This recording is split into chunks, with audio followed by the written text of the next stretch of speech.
Hi everyone, in front of me I've got Nokia G10 and let me share with you how to change SIM pin on this device. So firstly, let's enter the settings and here we have to scroll and tap on the security. Now let's choose advanced and right under it we've got SIM card lock.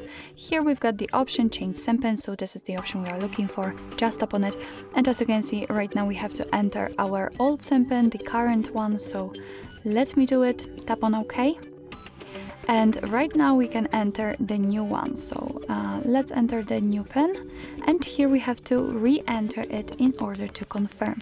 And as you can see we've got the information that the SIM pin has been changed successfully, so it means that from now on after restarting your device will require the new pin you just set. So actually this is it, this is how to change SIM pin in your Nokia G10.